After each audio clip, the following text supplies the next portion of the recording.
Radio LJ સાંભળતા સૌ શ્રોતા મિત્રોને જયેશ પંડ્યાના નમસ્કાર. મિત્રો, આજે વિશ્વ ચકલી દિવસ, ધ વર્લ્ડ સ્પેરો ડે, અને આપણે વાત કરી રહ્યા છીએ the sparrow man of our land, જગત કિનખાબવાલા સાથે. નમસ્કાર જગતભાઈ. નમસ્કાર મિત્રો, જગતભાઈને હમણાં જ ઇન્ડિયા ટુડે ગ્રુપ અને મહિન્દ્રા એન્ડ મહિન્દ્રાના જોઈન્ટ વેન્ચરમાં and achiever for its driver of change initiative માટે એક એવોર્ડ 17મી માર્ચે આપવામાં આવ્યો. આપણે એમને રેડિયો એલજે વતી અભિનંદન આપીએ. આભાર. સર, ચકલી માટે એવું કહેવાય છે કે નાનું પક્ષી છે પણ ખૂબ ખૂબ જેને કહેવાય કે આપણી જિંદગી સાથે એવી રીતે જોડાઈ ગયેલું છે કે એને એને એને એવું નાનું ગણી શકાય એવું નથી. આપણે વાત થઈ એ પ્રમાણે લેટ્સ એક્ટ નાવ.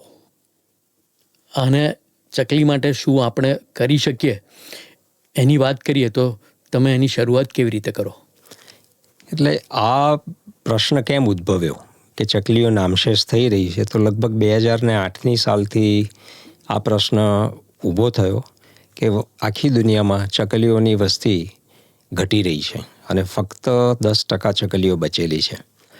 એ એક બહુ એલાર્મિંગ કોલ હતો. ખાસ કરીને જે પક્ષીના પ્રેમી હોય અને પર્યાવરણના પ્રેમી હોય એના માટે બહુ મોટો શોખ હતો, કારણ કે આ તો આપણી આસપાસનું નાનપણનું, આપણી સાથે ઘરના એક સદસ્ય તરીકે રહેતું, સહઅસ્તિત્વમાં રહેતું એક પક્ષી છે. આમની જેમ જે બીજા પક્ષીઓ આપણા ઘરની આસપાસ હોય છે એને સોસાયટી બર્ડ્સ કહેવાય છે. અને એ ભારત વર્ષમાં બધે જ દેખાય એટલે કોમન બર્ડ્સ, એવા 17 પક્ષી છે. હવે ચકલીઓની સાથે આજે પરિસ્થિતિ ધીમે ધીમે એટલી બધી વિકરાળ થતી જાય છે કે બધા પક્ષીઓની સંખ્યા ઘટી રહી છે. ચકલીઓની સંખ્યા જે ખૂબ ઘટી ગઈ હતી, તો લગભગ 2010માં એનો ઊંડો અભ્યાસ કર્યો, કારણ કે આ એક કોમન બર્ડ હોય અને આમાં એકદમ દેખાવડું ને ફોરેનથી આવતું ને એવું નથી, એટલે એના વિશે કોઈ મોટા અભ્યાસ નહીં થયેલા. હવે ચકલી કેમ નામશેષ થાય છે એ વિષય પર જોતાં જોતાં આજે એક પરિસ્થિતિ, એટલે એ વખતે એવો અભ્યાસ કર્યો કે આપણે એવું કશુંક કરીએ કે જે ભૂતકાળમાં હતું, જે આજે નથી, અને તો આપણે પાસ્ટને રિક્રિએટ કરીએ. અને એ રીતે રિક્રિએટ કરેલા વાતાવરણમાં જો શક્ય હોય તો ચકલી આવશે, એવી અંદરથી એક પોઝિટિવ થોટ અને વાઇબ્રેશન સાથે એક નાનો ચકલીનો માળો બનાવ્યો. કારણ કે આપણા ઘરનું આર્કિટેક્ચર બધું બદલાઈ ગયું છે. આપણું જીવન ધીમે ધીમે કરીને મટીરિયાલિસ્ટિક વે, ભૌતિક સુખ પાછળ આપણે દોડતા થઈ ગયા. એટલે આજુબાજુ શું છે એ બધામાં કોઈને રસ નથી રહ્યો, કોઈ જાણતું નથી. અને તો પછી તો એ ચકલી છે કે નહીં એમને કેવી રીતે ખબર પડે? આ સંજોગોમાં શું થયું કે આપણે માણસો જ બધા એમનાથી ડિસ્કનેક્ટ થઈ ગયા. આપણે કોઈને પૂછીએ કે તમારી આસપાસ આ 10 ઝાડ છે જ્યાં તમે રોજ રહો છો અથવા કામે જાઓ છો, તો એના નામ કહો તો કદાચ નહીં આવડે. તો પછી 17 કોમન પક્ષીના નામ તો મને ચોક્કસ ખબર જ છે કે નથી જ આવડતા. એટલે પછી આ જે એક ઝુંબેશ ઉપાડી કે સફળ થયો માળો, ઘરે કોરુગેટેડ બોક્સના વેસ્ટમાંથી બનાવેલો. એટલે પછી એમાં સફળતા મળતા એને બધું ડોક્યુમેન્ટ કર્યું અને ખૂબ ઊંડો અભ્યાસ કર્યો. અને એ અભ્યાસ પરથી ધીમે ધીમે ધીમે અનુભવે બધું નોંધ કરતા ગયા, ફોટા પાડતા ગયા, વિડીયો પાડતા ગયા, અને એનો એક ઓબ્ઝર્વેશનથી અભ્યાસ કર્યો કે એની જરૂરિયાત શું છે, એ કેમ આ માળો લે છે, કેમ આ માળો નથી લેતો, આ માળો સાચો છે કે ખોટો છે, કેટલા માળા સાથે મૂકી શકાય, ને બધું ઊંડાણપૂર્વક અભ્યાસ કર્યો. અને એમાંથી તો આજે એટલા લાંબા અંતર કાપીને આટલા વર્ષે આપણે એવીએસ ફાઉન્ડેશન પર પહોંચી ગયા કે એ ચકલી બચાવો વિશેનું, સેવ ધ સ્પેરોઝનું 2015માં પહેલું પુસ્તક મેં લખીને લેખક તરીકે બહાર પાડ્યું. એમાં બહુ જ સુંદર અનુભવો વર્ણવેલા છે. એનું આખું બાયોલોજિકલ અને નેચરલ સાયન્સનો વિષય છે. એની રિક્વાયરમેન્ટ શું હોય છે, એના અનુભવો શું છે, એની ભાષા શું છે, ધીમે ધીમે વધારે પકડાવતી ગઈ. અને એ થતાં આજે આ પુસ્તકની 4 એડિશન બહાર પડી ગઈ અને 4થી એડિશન પણ હવે ખલાસ થઈ ગઈ છે. અને નવા અનુભવો અને નવું જાણકારી ઉમેરાતા 5મી એડિશન પર અત્યારે હું કામ કરી રહ્યો છું. હવે આ જે ચકલીઓ છે, તમને જાણીને ખૂબ આનંદ થશે કે અમે Ratnamani metals and tubes limited, global greens limited, Ganesh greens limited, Suryam repose અને ટ્રાઇડન્ટ ઇન્ડિયા પ્રાઇવેટ લિમિટેડની મદદથી ફ્રી ઓફ કોસ્ટ માળા ભારત વર્ષમાં વહેંચી રહ્યા છીએ અને એમાં ખૂબ સફળતા મળી રહી છે. આ આખી સફળતાની સાથે સાથે એક બહુ જ મોટો વર્ગ, નાના મોટા બધા સર્વે એ સાથે જોડાઈ રહ્યા છે. અને ચકલી દિવસ તો એક આપણને એલર્ટ કરી રહ્યું છે કે ભાઈ ચકલીને ભૂલી ના જતા અને આપણે એમની સંખ્યા વધારવાની છે. સાથે સાથે આ પ્રવૃત્તિનો લાભ એવો મળ્યો કે બીજા પક્ષીઓની પણ સંખ્યા વધી રહી છે, કારણ કે બધા પક્ષીઓની પરિસ્થિતિ વિકટ થતાં એમને પણ માળો બાંધવા માટે જગ્યા કે એની અંદર ભરવા માટેનું ઘાસફૂસ નથી મળતું, એટલે બીજા પક્ષીઓ પણ આ માળા લેવા માંડ્યા છે. અને એક નિયમિત રીતે અમારે તો 12 માસ ચકલી દિવસ જ હોય છે, 365 દિવસ, એટલે એક સતત પ્રવૃત્તિ ચાલુ રહે છે. અને એના લીધે ચકલીએ આપણને ખૂબ બધું શીખવાડ્યું પણ છે. અને વિવિધ જગ્યાએ ઠેર ઠેર આપણને સંપર્ક થયા છે. વિશ્વ લેવલ ઉપર આનો ફલક વિસ્તરી રહ્યો છે અને કામ ખૂબ આગળ સફળતાપૂર્વક ચાલી રહ્યું છે. જાણીને આનંદ થશે કે અત્યાર સુધીમાં 2,60,000 જેટલા માળા નિઃશુલ્ક વહેંચેલા છે અને લગભગ 7.5 લાખ જેટલા ચકલીના બચ્ચા અમારા આપેલા માળામાં જન્મ લીધો છે. એનું ડોક્યુમેન્ટ કરેલું છે, એના ફોટોગ્રાફ્સ છે, એના વિડીયોગ્રાફ્સ છે. અને એ બધાનો ઊંડો અભ્યાસ કરતાં કરતાં આજે ચકલીની ભાષા મને આવડી ગઈ છે. એટલે તમને બહુ જાણીને નવાઈ લાગશે કે એક આટલું નાનું, જેને આપણે જોતા જ નથી કે એને દૂર એટલે જોવાનો પ્રયત્ન નથી કરતા કે જાણવાનો નથી પ્રયત્ન કરતા, એ પક્ષીમાં પણ કેટલી કાબિલિયત છે. જનકભાઈ, એક સવાલ એવો થાય કે તમે કહ્યું કે એનો વિસ્તાર અત્યારે ઘણા બધા, એટલે માળાઓ તો વહેંચે, એની સાથે એમાં એ પરિવારોએ વસન પણ કર્યું અને સરસ રીતે આગળ વધી રહ્યા છે.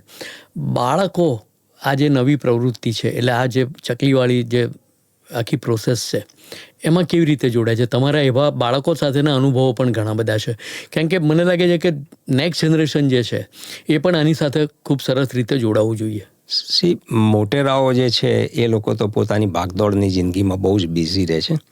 અને દાદા દાદી હોય ઘરમાં કે બાળકો, એ બધાને આ એક કૃતૂહલ જાગે છે. દાદા દાદીના જીવનમાં એ એમને નાનપણમાં જે જોયેલું બધું છે એ પાછું આવે છે, એટલે એમને ખૂબ આનંદ થાય છે. અને બાળકોને આપણે શીખવાડીએ તો અમારું બહુ જ મોટું ફોકસ શાળાઓમાં, કોલેજોમાં ને બધે હોય છે. એટલે ત્યાં આગળ અમારા સેશન થતા હોય, ઓડિયો વિઝ્યુઅલ શો થતા હોય, ફ્રી ઓફ કોસ્ટ માળા આપીએ, બાળકોને કોરુગેટેડના વેસ્ટમાંથી માળા બનાવતા શીખવાડીએ. આ બધી પ્રવૃત્તિ એટલી લાંબી ચાલે કે બાળક ઘરે જઈને પણ આ પ્રવૃત્તિમાં જોતરાયેલો રહે. અને સાથે સ્વાભાવિક છે કે દાદા દાદી પણ એમને ગમતો વિષય છે માટે એ પણ જોડાય. એટલે મા બાપ જ્યારે ઘરે આવે સાંજે કામ ધંધેથી પાછા, ત્યારે પણ એમને કૃતૂહલ થાય કે આ દાદા દાદીના બાળકો શું કરી રહ્યા છે. એટલે તમે સમજો કે આખા કુટુંબને એ એક આ પ્રવૃત્તિથી વધારે નજીક લાવી રહ્યું છે, સાથે સમય વધારે ગુજારે છે. અને જ્યારે એ બાળકનો બનાવેલો માળો કે પોતે લગાડેલો માળો સફળ થાય, ત્યારે ઘરમાં આનંદનો માહોલ ઊભો થઈ જાય છે. અને એવી રીતે ચકલીની સંખ્યા વધે છે. અને તમારી સાથે હું એટલા બધા વિડીયો કે ફોટા શેર કરી શકું કે મારા માળા પર લખેલું છે કે ચકલીનો જન્મ થાય એટલે તમે ઘરે નવા આંગતુક પધાર્યા છે માટે લાપસી કરજો અને લોકોને વહેંચજો. તો આજે મને લોકો આનંદથી મોટો લાપસીનો મોટો થાળ ભરીને લાપસી બનાવે છે કે સુખડી બનાવે છે અને લોકોને વહેંચે છે, અને એ થાય છે. એવી રીતે થોડાક સમય પહેલાં મહેસાણામાં એક નંદાસણ નામનું ગામ છે, ત્યાંથી એક બાળકનો ફોન આવ્યો અને એની બાળકની ગામડાની કાલી ભાષામાં વાત કરતો હતો. પણ એ જિંદગીભર ન ભૂલી શકાય એવો પ્રસંગ બન્યો. અને આવા એપિલોગ્સ મારી પાસે લગભગ બીજા 2-3 પુસ્તક લખી શકાય એટલા ભેગા થઈ ગયા છે. બરાબર છે. હવે એ બાળકે મને એવું કીધું કે સાહેબ, મારે ત્યાં ચકલી વિહાણી છે, એ ચકલીએ બચ્ચા મૂક્યા છે. એટલે મેં કહ્યું, તારું નામ શું બેટા? ખૂબ ખૂબ અભિનંદન. તો કે મારું નામ દર્શન છે, હું નંદાસણ પાસે ગુમાસણ ગામથી બોલું છું. બહુ સરસ બેટા. તો લાપસી બનાવી કે નહીં? તો કે સાહેબ એના માટે જ તમને ફોન કર્યો છે. સવારે તો લાપસી બનાવીને બધાએ ખાઈ લીધી. સાંજે ગામના મહાદેવના મંદિરમાં અમે આરતી રાખી છે આ ચકલીના બચ્ચા માટે, તો તમારે આવવાનું છે આરતીમાં. હવે તમે વિચાર કરો કે કેટલો અંદરથી કેટલો બધો આનંદ થાય. અને એક વાત ટકોરાબંધ કહી શકાય કે આ બાળક હંમેશા લાઈફ ટાઈમ એ આ પ્રવૃત્તિમાં જોડાયેલો રહેશે અને સમય કાઢશે. મિત્રો, આપણે જગતભાઈ કિનખાબવાલા સાથે વાત કરી રહ્યા છે, જેઓ સ્પેરોમેન તરીકે પ્રખ્યાત છે. અને જગતભાઈએ જે કંઈ વાતો કીધી, આપણે બહુ અનુભવોની વાત કરતાં પહેલાં ચકલીના અવનવાની વાત કરીશું, પણ આ બધા વિડીયોઝ જે છે એ તમે યુટ્યુબ પર પડેલા જ છે, તમે જોઈ શકો છો. સર, એક સવાલ એવો થાય કે તમારી દ્રષ્ટિએ તમે ચકલીને કેવી રીતે જુઓ છો? એ ચકલી છે ને, એ ચકલીની જેમ દરેક નાનો મોટો બધો જ જીવ જે આપણે જોઈએ છે કે નથી જોતા તે પણ દરેક જીવ પોતાનો એક સ્પેસિફિક રોલ લઈને આ પૃથ્વી પર જન્મ લીધો છે. એ કોઈ દેખાવનું છે કે કોઈક એનો ઝેરી છે કે કોઈ, દરેક જણાનું પોતાનું એક કામ છે. જેમ માણસ જીવે, જન્મ લે અને જીવે ત્યારે માણસ તરીકે વર્તે, એવી રીતે આ બધા જીવ પણ પોતાનો એક રોલ ભજવે છે. ચકલી અને બધા પક્ષીઓની વાત કરીએ તો એ કુદરતનું જે પર્યાવરણનું બેલેન્સ છે, બધા જીવોનું વસ્તીનું, કે એની વસ્તી વધી ન જાય કે ઘટી ન જાય એના માટેનો આ બધા બેલેન્સમાં એનો બહુ મોટો ફાળો હોય છે. એટલે તમને એક દાખલો આપીને સમજાવું કે ચોમાસાની ઋતુ પછી ઈયળો થાય, નાના નાના જીવજંતુ થાય ને એ બધા થાય. હવે એની વસ્તી ખૂબ વધી જાય તો આપણને ખૂબ તકલીફ કરે. ત્યારે આ ચકલી અને એના જેવા નાના પક્ષીઓ હોય એ બધા એ જીવાતોને એમનો ખોરાક છે, એમાંથી એમને પ્રોટીન મળે છે. આ એક ફૂડ ચેઇન છે અને એના પરથી એ લોકોનું એકબીજાનું જીવન નભે છે.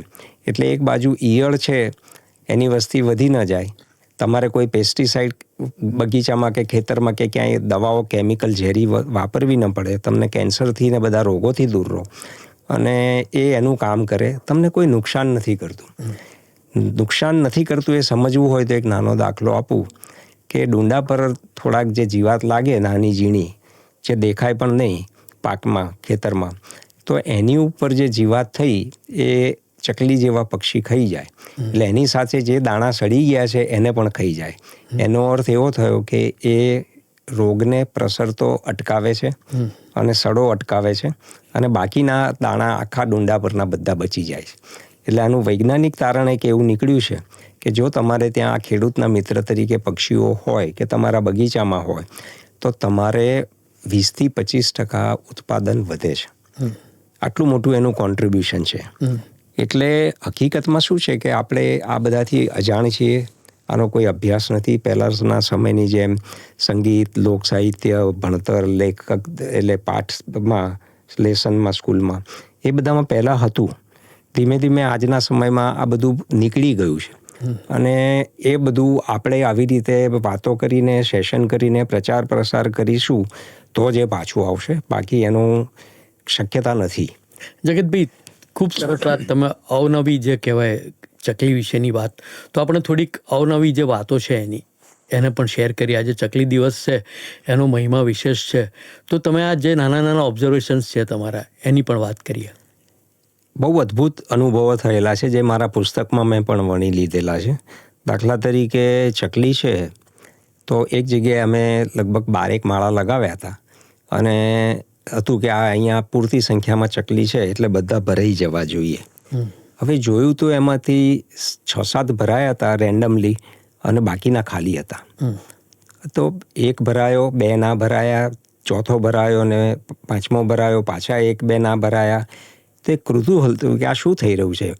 માળો તો 7-8 ફૂટની ઊંચાઈએ હોય.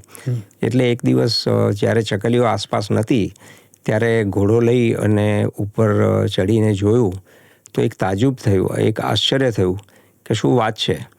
તો તમને જાણીને આનંદ થશે કે સિગરેટના ઠૂંઠા હોય એ જે ચકલીના માળામાં સફળ થયેલા એ બધામાં સિગરેટના ઠૂંઠા જોવા મળ્યા.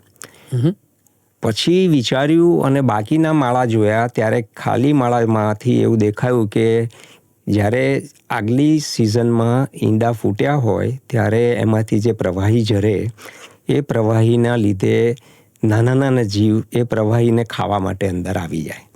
હવે એ જીવડા અંદર રહી ગયા, એમની એક કોલોની થઈ ગઈ. એટલે જો ત્યાં આગળ ભૂલે ચૂકે ચકલી ઈંડા મૂકે તો એ ઈંડાને અને ચકલીના નવા જન્મેલા બચ્ચાને ચાંચો મારીને ડંખ મારીને એ મારી નાખે. બરોબર. એ સંજોગોમાં ચકલીએ પોતાનો રસ્તો આવો કાઢ્યો કે સિગરેટના ઠૂંઠા એટલે તમાકુની વાસ, એટલે એક જાતનું નેચરલ પેસ્ટિસાઇડ થયું. એ અંદર ભર્યું મારામાં, એટલે એ વાસ ચકલીના અંદર રહેતા બીજા અથવા નવા આવી શકતા હોય એવા શક્યતા બધી એણે માંડી વાળી, અને એ જીવાતો ત્યાં આગળ આવતી બંધ થઈ જાય અને જૂની હતી એ જતી રહી. હવે આ માળા સફળ થઈ ગયા. બિલકુલ. એટલે આને તો કે ઇન્ટેલિજન્સની જોડે જોડીએ આને, તો કેવી સખત એટલે કુદરત પણ કેવી રીતે, અને કુદરતના જે આ પ્રાણીઓ અને પક્ષીઓ છે એ લોકો પણ કેવી રીતે વર્તતા હોય છે. એટલે જે આ બધા જીવ છે ને એ લોકોની, જે મેં તમને કહ્યું, આપણે જાણતા નથી. બાકી એ દરેકમાં પોતાને જોઈતી બધી જરૂરિયાત માટે એક કાબેલિયત હોય જ છે અને એ ઊભી કરી દે છે. એટલે જ્યારે લાઈફમાં એમને ચેલેન્જીસ આવે ને ત્યારે એડપ્ટ કેવી રીતે થવું એ બહુ સહેલું છે એમના માટે. અને એમાંના મોટાભાગના જીવ આ રીતે જુદા જુદા એડપ્ટેશન કરી લે છે, અને પોઝિટિવ પણ હોય ને નેગેટિવ પણ હોય. પણ એમનામાં એટલી ચતુરાઈ હોય છે કે કોઈએ સ્કૂલે ગયા વિના કે કશું ટીવી જોયા વિના કે મોબાઈલ જોયા કે ગૂગલ સર્ચ કર્યા વિના એમને આ બધું એક જન્મજાત આવડતું હોય છે. એટલે આપણે એ રીતે જોઈએ ને તો કોઈ પણ જીવ છે એને તમે તુચ્છ ન ગણો. એનું એક અગત્યનું પાસું છે. સમજો કે જે મેં અગાઉ કહ્યું તો ચાઇનામાં 1954ની આસપાસ માઓ ત્સે-તુંગના સમયમાં એક બહુ જ ખરાબ બનાવ બની ગયો, જે આજે ઇતિહાસમાં એની નેગેટિવ ન્યૂઝ તરીકે નોંધ છે. એના વિશે ખૂબ લખાયેલું છે કે ઇકોનોમિસ્ટે જ્યારે ભેગા થઈને ચાઇનાની વસ્તીના ખોરાક વિશેની વાત ચાલતી ત્યારે એ લોકો એવી સલાહ આપી કે સાહેબ, આપણે ત્યાં ચકલી અને બીજા પક્ષીઓ એટલા બધા વધી ગયા છે કે આપણી પ્રજા ભૂખી મરે છે, નહીં તો દાણા ખાઈ જાય છે. એટલે ટકેશેર ભાજીને ટકેશેર ખાજા એમણે એક ફરમાન છોડ્યું કે જે કોઈ વ્યક્તિ આને મારીને લાવે એને X રૂપિયાનું ઇનામ આપવામાં આવશે. અને ચાઇનામાં જે નવરી પ્રજા હોય એ લોકોએ દંડા લઈને બધા પક્ષીને ઉડાડતા જ રાખે, થકવી નાખે ને ઉપરથી ટપોટપ પડે એટલે મરી જાય, અને એવા પક્ષીઓને લઈ અને પૈસા લઈ લે. આ કરતાં 3 વર્ષે એની ઇફેક્ટ નેગેટિવ બહાર આવી કે જે મેં અગાઉ જણાવ્યું કે ચકલીના સડેલા ડુંડામાંથી સડેલા દાણા ખાઈ જાય અને પાકને વધારે, એના બદલે તો એ લોકોને જીવાતના લીધે પાક ઘટતો ગયો. પણ ચીડિયા ચૂક ગઈ ખેત જેવી પરિસ્થિતિ થઈ અને ચકલીઓ બહુ મોટા પ્રમાણમાં નામશેષ થઈ ગઈ અને બીજા પક્ષીઓ પણ નામશેષ થઈ ગયા. પણ ત્યારે ઘણું મોડું થઈ ચૂક્યું હતું. 5 કરોડ અને 58 લાખ જેટલી ચકલીઓ એ લોકોએ મારી નાખી હતી. હવે આજ વિચારો કે તમે આજના સમયમાં બહુ લોકો એવા મળશે કે જેને કહેશે કે ભાઈ મેં ચકલી જોઈ નથી અથવા ફોટામાં જ જોઈ છે. તો એ પરિસ્થિતિ આજે આવીને ઊભી થઈ છે. તો આવી રીતે તમે એને મિસહેન્ડલ કરો કે એને જીવવા ન દો તો શું પરિસ્થિતિ થાય? તો છેવટે આ જ થવાનું છે. અને એના માટે જ આપણે કામ કરી રહ્યા છીએ કે ભાઈ આ બધા જીવોને મારો નહીં, સાથે રહીને જીવો. એ આપણા માટે છે, આપણે એમના માટે છીએ. આપણે હજારો વર્ષની ભારતનો ઇતિહાસ જુઓ તો લાખો દેવી છે એવું કહેવાય, અને દરેક દેવીનું એક વાહન જુઓ તો અંબા માતાની વાઘ હોય કે પીઠળિયા માતાની ચકલી હોય કે બહુચરમાનો કુકડો હોય. આ બધું શું છે? તો એક એ સિમ્બોલિક તમને મેસેજ આપે છે ભગવાન કે માતાજી કે ભાઈ અમને મારશો નહીં. બરાબર? આ બધા જીવો માટેનું એક એ લોકો શું આપણા ધર્મમાં જ છે, પણ આપણે કશું સમજતા જ નથી અને એક ભૌતિકવાદમાં રચી પછી રહી અને ભગવાન પાસે પણ જઈએ તો કદાચ 2 વસ્તુ વધારાની માંગી લઈએ, પણ આપણે ભગવાનની સેવા નથી કરતા. આપણે સેવા કરતાની સાથે સાથે જાણે અજાણે બહાર બહુ પાપ કરી રહ્યા છીએ. એટલે એ સમજવું વધારે જરૂરી છે કે એકવાર હું ધર્મ નહીં કરું તો ચાલશે, પણ અધર્મ તો નહીં જ કરું. બરાબર છે. જગતભાઈ, તમે માળાઓનું જે અભિયાન છે એને એક સરસ ઊંચાઈ સુધી પહોંચાડી દીધું છે વહેંચણી કરીને મફત કોઈ પણ માળો. લોકોનો પ્રતિસાદ કેવો છે, ખાસ કરીને યંગ જનરેશન છે એનો પ્રતિસાદ કેવો છે?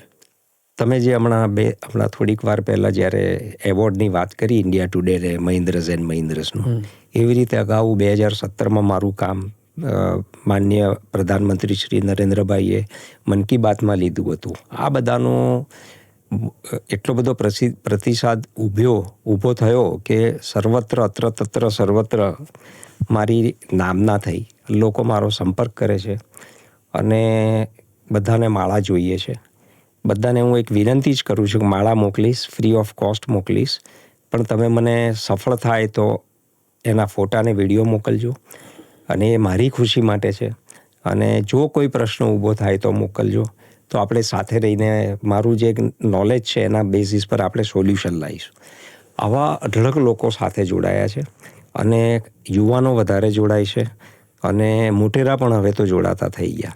એટલે મોટેરા લોકો પણ તમે કહું તો હમણાં રિસન્ટલી જ મેં એક યુનિવર્સિટી ઓફ બાયોટેકનોલોજીમાં નેશનલ લેવલની કોન્ફરન્સમાં મારું સેશન હતું. મને એવું થાય છે કે આટલા મોટા સાયન્ટિસ્ટોને બધા ભેગા થયા છે, પણ અગેઇન એ લોકો પોતાના વિષયમાં બહુ માહિર છે, પણ પર્યાવરણની જ્યારે આવા વિષયોની વાત આવે, ચકલી બચાવો કે કાગડા બચાવો કે એ બધામાં, ત્યારે એ લોકોને લાગે છે કે પોતે ડિસ્કનેક્ટ થઈ ગયા છે. અને એ લોકો પછી આજની તારીખમાં પણ હું કહું તો ઈસરોના સાયન્ટિસ્ટોથી માંડીને એટલા બધા લોકો મારા મિત્રો છે. તો કેટલા મિત્રો છે? તમે કદાચ એક પ્રશ્ન થાય તો મારા મોબાઈલમાં 70%થી વધારે મોબાઈલ નંબર વર્ષોના 12 વર્ષમાં ભેગા કરેલા એ સ્પેરો ફ્રેન્ડ્સ જ છે. અચ્છા. હા. અને તમને બીજી અવનવી વાતો કહું તો એક વાત એવો અનુભવ થયો કે મારા ઘરની પાસે અમે 12 ચકલીના કપલ હતા, એટલે 15 માળા લગાવ્યા કે હવે સિઝન આવશે એટલે નવા 15 માળા લગાવ્યા તો બધાને થઈ રહેશે. તો એક બીજે જ દિવસે જોયું તો બધા માળા ભરાઈ ગયા હતા. આ બહુ અચરજ પ્રમાણે એવો અનુભવ હતો કે જોતામાં લગભગ 17-18 કલાકમાં 12 માળા કેવી રીતે ભરાઈ ગયા.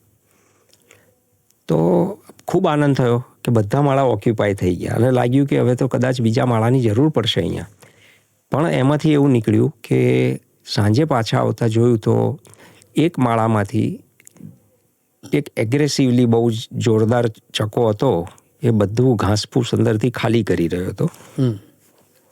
તો વિચાર્યું કે જોયા જ કર્યું કે આ શું કરે છે, ભર્યો તો માળો ને કેમ પોતે ખાલી કરે છે. ત્યારે બીજો ચકો એની જોડે લડાઈ કરવા આવ્યો અને એ ઘાસ ખાલી નહોતો કરવા દેતો. પછી ત્યાં બેસીને શાંતિથી બધું ઓબ્ઝર્વ કર્યું અને જોયું તો જે નબળા ચકા હતા એવા 2-3 આવ્યા, પણ લડાઈમાં પાછા પડીને જતા રહ્યા, અને જે પેલો જોરાવર હતો એણે બધા અમુક માળા જે ભરી નાખ્યા હતા એ ખાલી કરી નાખ્યા. ત્યારે ખબર પડી આખી વાતનો કે એણે એક ચતુરાઈ વાપરી હતી, અને એ ડોન તરીકે એણે 12 માળામાં ઘાસ ભરી દીધું પોતે જ. હવે 12 માળા તો એ ઓક્યુપાય કરી નહોતો શકવાનો, એકથી વધારે થાય નહીં. તો એણે બુદ્ધિ એવી કસી હતી કે હું 12 માળા ભરી દઉં તો મારી આજુબાજુ કોઈ બીજો ચકો કે ચકી માળો લઈ ના શકે, એવી એની દાદાગીરી. એટલે ત્યારે ખબર પડી કે આ કેટલું બધું ચતુરાઈ ભર્યું કામ કર્યું. પણ એ એક નેગેટિવ વે એણે પ્લાન કર્યું હતું અને કર્યું. માણસોમાંથી શીખ્યો હશે એ ક્યાંથી શીખ્યો, પણ એ શીખ્યો ખરો. હવે માઇટ ઇઝ રાઇટ એવું એણે કરી દીધું. પછી રાત્રે બહુ અજંપો થયો કે હવે શું કરીશું, એટલે કંઈ થોડે દૂર બીજી દિવાલ પર થોડા લગાવી જોઈએ ને હાથે ને બધું. એટલે હજી વિચારું ત્યાં તો રાત્રે મિત્રનો ફોન આવ્યો બાજુની સોસાયટીમાં કે જગતભાઈ મારે ત્યાં તો બહુ સરસ થયું, 3 વર્ષથી તમારા માળા લગાડ્યા છે પણ ક્યારેય ચકી આવતા નહોતા, અત્યારના મારે ત્યાં 3 માળા ભરાઈ ગયા છે. મેં કહું ના હોય. એટલે પછી સવારે હું એને ત્યાં જોવા ગયો તો ખબર પડી કે ભાઈ 3 માળા ભરાઈ ગયા છે. એટલે એ લોકોને બધાને ખૂબ આનંદ થયો. એ સોસાયટીમાં વર્ષોથી ચકલીઓ આવતી જ નથી, અમારે ત્યાં હતી એટલે અમારે ત્યાં વધતી જતી હતી. એ લોકોને એમ થાય કે અમારે ત્યાં નથી આવી, અમે પ્રયત્ન કરીએ છીએ, મહેનત પણ નથી ઈંડા મૂકતી, અને બાજુમાં જગતભાઈને ત્યાં આટલું બધું સફળ છે. તો તમને આનંદ થશે કે એને ત્યાં 3 માળા બનાવ્યા. એટલે મારે ત્યાં જે ચકલીઓને માળો નહોતો મળી શક્યો, એ નજીકમાં કમ્પલસરી એને તો ઈંડા મૂકવાના જ છે. માઇગ્રેશન કર્યું. એટલે એણે બાજુની સોસાયટીમાં માઇગ્રેશન કરી અને માળા શોધી કાઢ્યા. બરાબર છે. એટલે એને એડેપ્ટેબિલિટી કે રસ્તો તો કાઢવો જ છે. એટલે ચેલેન્જીસથી ભાગ્યા વિના એમણે રસ્તો કાઢ્યો. ત્યાં બીજા માળા લગાવ્યા અને એ બીજા બધા પણ ભરાઈ ગયા. છેવટે તો આપણો ઉદ્દેશ્ય પાર થયો કે ભાઈ ચકલીઓની સંખ્યા વધારવી છે. જગતભાઈ, ચેલેન્જીસની વાત કરીએ ને તો અત્યારે ધારો કે અમદાવાદ જેવા શહેરની વાત કરીએ તો હાઈરાઇઝ બિલ્ડિંગ ખૂબ થઈ રહ્યા છે. હવે આ આખા નવા એટલે એમાં કદાચ માણસો પણ એમાં એડજસ્ટ થવાનો પ્રયત્ન કરી રહ્યા છે, જે જનરેશન્સ જૂના ઓલ્ડ જનરેશન્સ છે એ લોકો. ચકલીઓ આ આખો માહોલ છે નવો, એમાં કેવી રીતે એડપ્ટ થાય છે? ચકલીઓનો માળો આપણો વિચાર છે. અચ્છા. એમને કોઈ તકલીફ જ નથી પડતી. કારણ એ છે કે મારા અનુભવે સૌથી પહેલો અનુભવ થયેલો નોઈડા, દિલ્હીનો, કે 13મા માળે મારા ભાઈબંધે માળો લગાવ્યો અને એને ખૂબ શોખ હતો. મૂળ અમદાવાદનો, ત્યાં જઈને પ્રોફેશનલી રહેતો, માળો લગાડ્યો અને એ જોતો હતો કે અહીં ચકલી આંટા મારે છે પણ માળો નથી કરી શકતી. પછી મારી જોડે સતત ચર્ચા ચાલે કે આવે છે ને જતી રહે છે, આવે છે ને જતી રહે છે. ત્યારે મેં એણે આખો સોસાયટીનો વિડીયો જોયો તો બધું મોરલેસ બધું જ સિમેન્ટ કોન્ક્રીટનું જંગલ હતું. એટલે એક લોજિકલ મેં એને સોલ્યુશન આપ્યું કે તારા ઘરે સાવરણી પડી છે ને એને 6, 7, 8 ઇંચના ટુકડા કરી અને બાલ્કનીમાં પાથરી દે. માળો છે પણ એ ઘાસફૂસ નથી લાવી શકતું. તો તમને અગેઇન એટલો બધો આનંદ થયો કે 2 જ દિવસમાં એ 3 માળા હતા, 3 માળા એ ઘાસફૂસ જે પાથર્યું હતું એ સાવરણીની, જૂની સાવરણીની સળીઓ લઈ અને એણે માળો ભરી દીધો. બધા 3 કપલે. આજે મારી પાસે વિડીયોઝ પણ છે, ફોટા પણ છે. એટલે જે હું કહું છું ને કે કુદરતમાં કશું જ ક્યારેય નકામું નથી હોતું. એને રીપર્પઝ થાય છે, રીયુઝ થાય છે, રિસાયકલ થાય છે. અને આપણે આવો એક પ્રેક્ટિકલ આપણી બુદ્ધિનો ઉપયોગ કરી અને એક સોલ્યુશન શોધી કાઢ્યું. હવે આ વાત હું દરેક જગ્યાએ કરું એટલે શું થાય કે લોકોને એક રસ્તો જડી ગયો કે ના આ તો. અને તમને તાજુબ થશે કે અમેરિકાના ન્યૂયોર્કમાં જ્યારે હું છેલ્લે ગયો ત્યારે મારી પાસે એવો મેસેજ પણ છે અને એરપોર્ટની અંદર લગભગ 18મા માળ સુધીની ઊંચાઈએ ચકલીના માળા છે. 80મા માળ સુધી ત્યાં આગળ ચકલીઓ માળો બાંધે છે એવો રેકોર્ડ પણ છે. 80મો માળ કોને કીધો? બરોબર. ભારતમાં 80 માળનું બિલ્ડિંગ એડેપ્ટેબિલિટી છે. અને એમને પણ એ ચેલેન્જ છે કે ભાઈ હવે બીજે કશું નથી મળતું તો જેટલા ઉપર જાય એટલા વધારે સેફ છે. અને નેચરની રીતે વાત કરીએ તો nature loves the lives. Yes, બરાબર. આ જે પૃથ્વીનું ક્રિએશન છે ને એ કોઈ ડિઝાઇનર ક્રિએશન નથી. એ આપણા માટે તો તમે જુઓ તો એ જીવતા જાવતા ભગવાન જ છે. જે જીવંત ભગવાન આપણે જેમ કહીએ કે સૂર્યદેવ કે શાંદા મામા કે ધરતી માતા કે ગંગા મૈયા, આ બધું શું છે? તો આ બધા જીવતા ભગવાન છે જેના લીધે આપણું જીવન શક્ય છે. આ ના હોય તો આપણું જીવન શક્ય જ નથી. તો એ બધું જેણે પણ કર્યું છે ને એ આખી શૃંખલાને બેલેન્સ કરતા આવે છે. એ બેલેન્સ થાય છે ત્યારે બેલેન્સ રહે છે અને એ બેલેન્સ તમે તોડી નાખો. દાખલા તરીકે આજે વિકાસની સાથે મને બોમ્બેમાં જે એક પ્રશ્ન પૂછવામાં આવ્યો હતો હમણાં 17મીએ કે વિકસિત ભારતમાં આ વસ્તુ કેવી રીતે શક્ય બનશે? એટલે મેં એમને સ્પષ્ટ કીધું કે સોને કી ચિડિયા કા દેશ બનેગા જો આ જે રીતે ભારતનો વિકાસ થઈ રહ્યો પણ ચિડિયા નહીં હોગી. એટલે લોકોને એ ક્લિક થયું અને લોકોએ તાળી પાડી. પણ એ તાળી પાડી એમની પાસે એ દુઃખની વાત હતી કારણ કે એમની પાસે કોઈ સોલ્યુશન નથી. તો પર્યાવરણ અને વિકાસ આ બે સાથે નથી જઈ શકવાના. એ સંજોગોમાં તમારે વિકાસની સાથે પર્યાવરણને સાથે લઈને સોલ્યુશન લાવવા પડે. એટલે જો તમે એને સાથે નહીં લઈ જાઓ તો એ વિકાસ કરતાં વિનાશ વધારે કરશે. જે આજે આપણે ગ્લોબલ વોર્મિંગ, ટેમ્પરેચર રાઇઝ, ગમે ત્યારે સિઝનમાં વિખવાદ ઊભા થવા અને ગમે ત્યારે વરસાદ આવી જાય, જે જગ્યાએ વરસાદ જ ના પડતો હોય ત્યાં વરસાદ આવી જાય, જ્યાં સુકાળ રહેતો હોય ત્યાં દુકાળ થઈ જાય, જંગલોમાં આગ લાગી જાય. આ બધું જે થઈ રહ્યું છે ને એ ક્લાઇમેટ ચેન્જની મોટી અસર છે અને એ વિકાસના કારણે છે. અને બીજું માનવ વસ્તી વધતી જાય છે એના કારણે છે. એટલે એના માટે રિસોર્સિસ પૂરતા નથી. એટલે આપણે વિકાસ કરી રહ્યા છીએ એ સિમેન્ટ કોન્ક્રીટના જંગલો કરી રહ્યા છે. અને સિમેન્ટ કોન્ક્રીટના જંગલોની જે સાથે સાથે માણસોનું મગજ પણ પોતાના સર્વાઈવલ માટે, પોતાની હેપીનેસ માટે મટીરિયલ લાઈફ તરફ વધારે જતા એક આજે બખેડો જે ઊભો થઈ ગયો છે ને ભૌતિકતાવાદનો, એમાં પર્યાવરણ સાથેથી છૂટી ગયું છે. તો આપણે જો બધા જ નહીં કરે તો કોણ કરશે? આ એક વ્યક્તિની કોઈ જવાબદારી જ નથી. આ તો દરેક જીવ જે જન્મ લીધો છે એણે એનો પોતાનો રોલ ભજવવાનો છે. એમાં પણ એણે આ સાથે લઈને ચાલવાનું છે. ખૂબ સરસ. જગતભાઈ આપણી સાથે વાત કરી રહ્યા છે ચકલી વિશેની. સર, ધ વર્લ્ડ સ્પેરો ડેનું આ વર્ષનું સ્લોગન છે the tribute to nature's tiny messengers. તમારો મેસેજ શું છે? મારો તો મેસેજ એ છે કે ભાઈ this is a not tribute to tiny messenger sparrow only. It is going to be a tribute to our future generations જો આપણે અત્યારે જાગ્યા નહીં તો. એટલે આ એક મોડ પર આપણે આવીને ઊભા રહ્યા છે. ખૂબ સરસ. મિત્રો, આપણે ચકલી વિશે વાત કરી જગતભાઈ સાથે.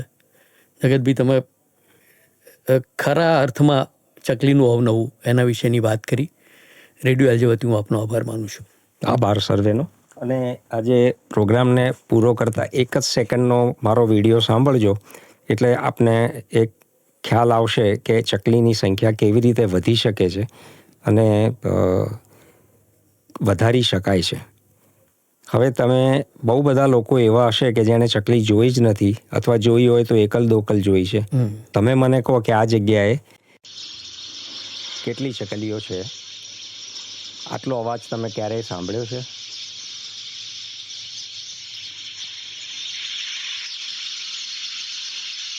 તાકાત હોય તો ગણી લો. બસ આ સંદેશ સાથે કહું છું કે મન હોય તો માળવે જવાય. આ બધું જ શક્ય છે અને આપણે ભેગા મળીને કરી શકીશું. નમસ્તે. Thank you sir. Thank you.